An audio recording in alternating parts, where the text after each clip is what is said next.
Assalamualaikum warahmatullahi wabarakatuh. Pemirsa, informasi mengenai Kabupaten Kota Waringin Timur dan sekitarnya telah kami rangkum untuk Anda dalam Jurnal Kotim. Bersama saya Fibis Rayu Anita, berikut informasi selengkapnya.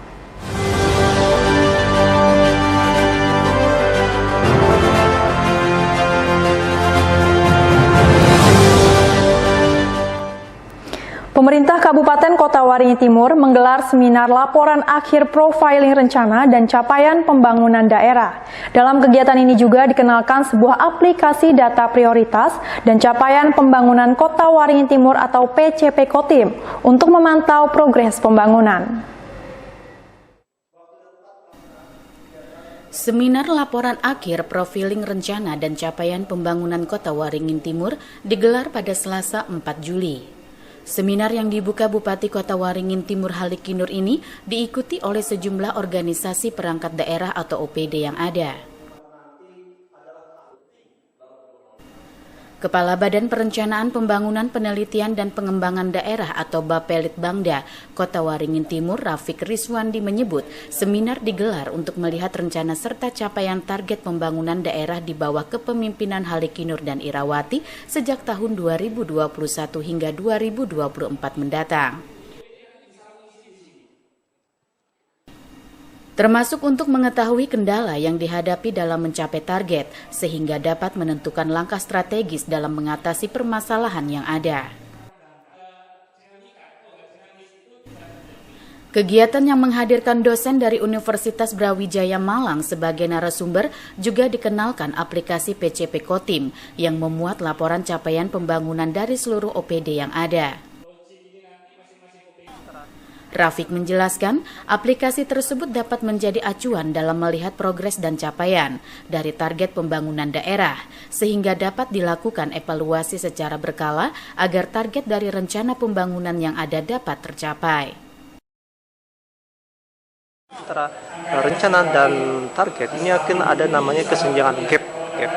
Gap inilah yang nanti akan menjadi kita sebagai dasar, oh ini ada kendalanya di sini. Dari kendala ini kita melakukan langkah apa?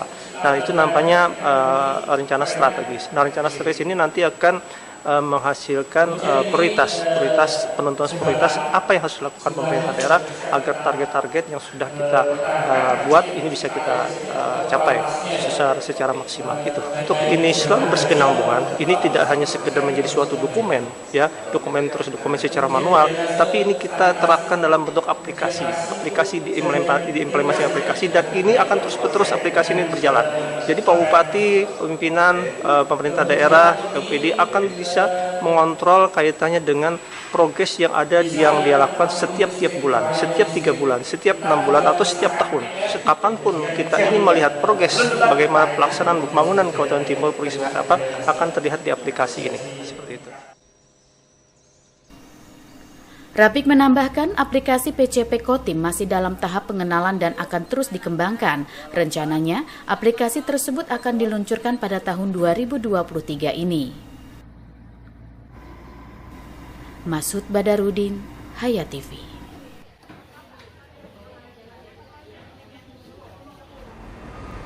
Puskesmas Baamang Unit 2 Sampit, Kabupaten Kota Waringin Timur menerima bantuan 1 unit ambulans dari pemerintah daerah setempat.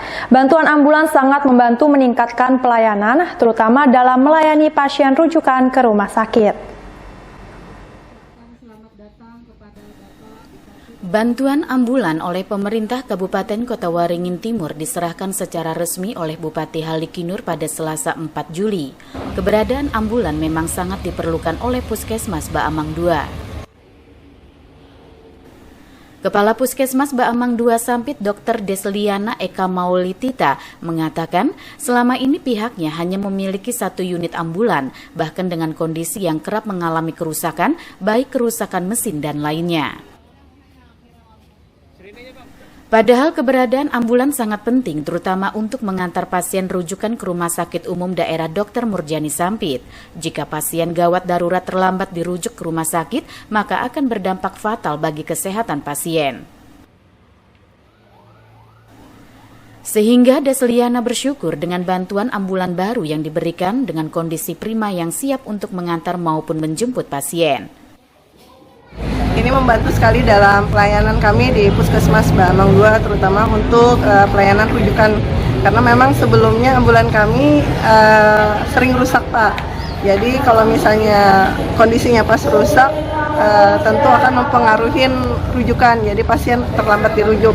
Kalau misalnya pasien terlambat dirujuk dan ditanganin di Vaskes rujukan, tentu akan berpengaruh terhadap kesehatan pasien juga, seperti itu. Jadi kami bersyukur sekali dapat bantuan ambulan baru ini. Bupati Kota Waringin Timur Halikinur menyebut pengadaan ambulan bagi Puskesmas Baamang 2 merupakan salah satu upaya pemerintah dalam meningkatkan pelayanan kesehatan kepada masyarakat. Saya menyerahkan bantuan ambulan untuk Puskesmas Baamang 2 karena selama ini memang di sini juga tadi Ibu Dokter menyampaikan satu hari rata 70-an pasien yang berobat ke sini, dan memang Baamang 2 ini kesulitan selama ini adalah ambulan. Maka hari ini saya serahkan secara resmi, mudah-mudahan dengan bantuan ambulan yang baru ini memudahkan khususnya pelayanan kepada masyarakat kita. Diharapkan ambulan dapat digunakan secara optimal oleh Puskesmas Baamang 2 sehingga seluruh pasien yang berobat di puskesmas maupun dirujuk ke rumah sakit dapat terlayani dengan baik. Masud Badarudin, Hayat TV.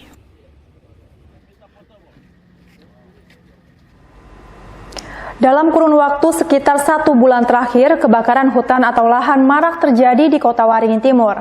Meski begitu, Dinas Kesehatan setempat memantau belum terjadi adanya peningkatan kasus infeksi saluran pernafasan akut. Peristiwa kebakaran hutan dan lahan yang hampir setiap tahunnya terjadi di Kabupaten Kota Waringin Timur tidak hanya berdampak pada lingkungan namun juga kesehatan. Salah satunya penyakit infeksi saluran pernapasan akut atau ISPA. Asap yang ditimbulkan dari maraknya karhutla membuat pernapasan menjadi terganggu, apalagi jika kabut asap pekat sudah mulai muncul.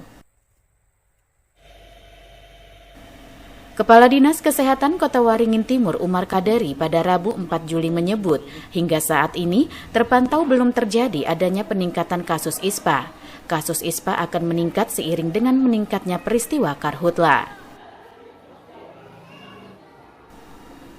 Meski begitu, Umar Kaderi menghimbau masyarakat untuk selalu berperilaku pola hidup bersih dan sehat sebagai antisipasi terserang ISPA yang disebabkan oleh asap. Untuk sementara ini memang karena ini kan baru. Biasa untuk sementara ini masih belum ada peningkatan kasus, biasa-biasa lah. Cuma biasanya ini kalau sudah 2 minggu atau 3 minggu kemarau, apalagi sudah kebakaran lahan sudah cukup luas, biasanya ada peningkatan. Tapi untuk sementara masih biasa lah. Pak, antisipasinya seperti apa Pak mungkin Pak? Kita tetap berharap kepada masyarakat tetap menggunakan pola hidup bersih dan sehat. Manakala ada sakit tetap menggunakan masker untuk antisipasi penyakit-penyakit ISPA yang disebabkan oleh asap dan lain sebagainya. Sementara itu berdasarkan data BPBD Kota Waringin Timur, sejak Januari hingga Juni 2023 telah ada 59 kejadian karhutla dengan luasan lahan terbakar mencapai 100 hektar lebih. Namun sejak awal Juli kemarin tidak terjadi karhutla di Kota Waringin Timur karena sempat diguyur hujan deras. Hujan di tengah musim kemarau akibat anomali cuaca itu diperkirakan berlangsung selama 10 hari sejak tanggal 1 Juli. Masud Badarudin, Hayat TV.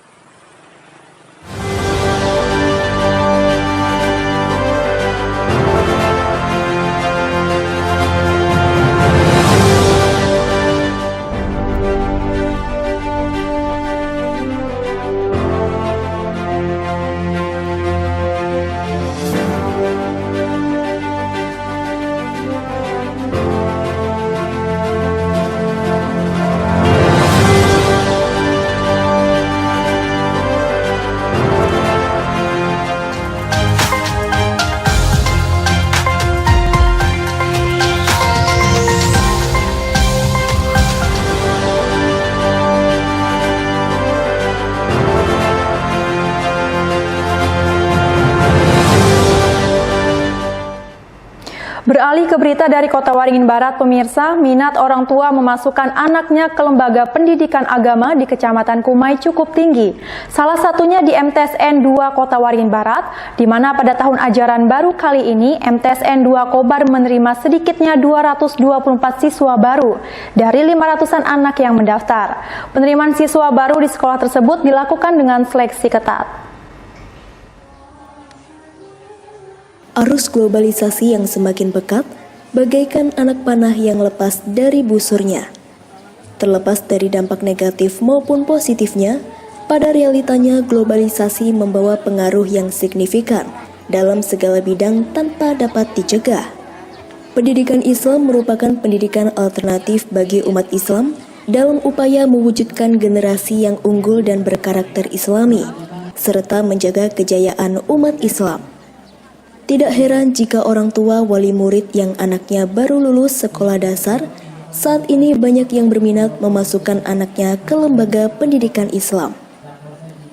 Di Kecamatan Kumai, Kabupaten Kota Waringin Barat, Kalimantan Tengah, Sekolah Madrasah Sanawiyah atau MTS Negeri 2 Kota Waringin Barat yang beralamat di Jalan HM Tahir, Kelurahan Kumai Hilir pada tahun ajaran 2023-2024 ini melalui seleksi yang ketat, menerima 224 siswa baru dari kurang lebih 500 pendaftar.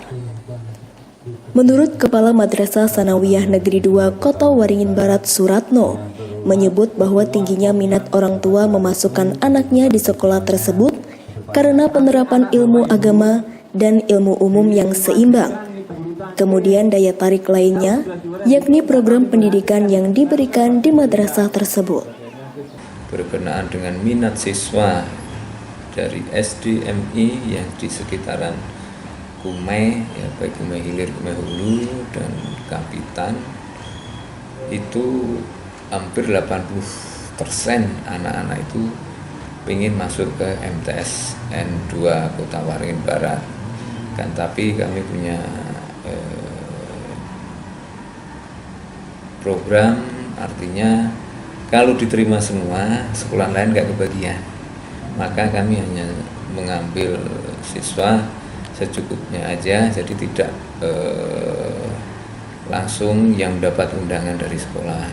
Karena undangan mereka itu kan, mereka kalau dan tiket, anak-anak yang punya prestasi, yang langsung kami undang apabila kemarin mengikuti kegiatan lomba yang diadakan madrasah, dia juara langsung dapat surat bahwa Anda menjadi siswa MTS Negeri 2 walaupun belum pengumuman. Jadi anak-anak orang tua tidak kebingungan lagi untuk anak saya kemana-kemana, tapi sudah dikasih slot ke MTS supaya pemerataan di sekolah-sekolah lain juga berjalan.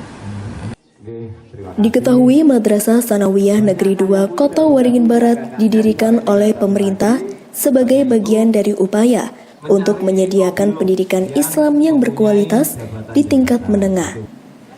Mereka diatur oleh Kementerian Agama dan mengikuti kurikulum yang ditetapkan oleh pemerintah. Pada tahun 1995, Madrasah Sanawiyah Negeri ini telah berkembang dengan adanya berbagai program akademik dan kegiatan ekstrakurikuler. Jamri, SBTV. Demikian pemirsa informasi dari Kota Waringin Barat tadi sekaligus menutup jumpa kita pada kali ini. Saya Yofi Bisrayuanita mewakili jajaran yang bertugas mohon undur diri dari hadapan Anda. Terima kasih dan sampai jumpa. Wassalamualaikum warahmatullahi wabarakatuh.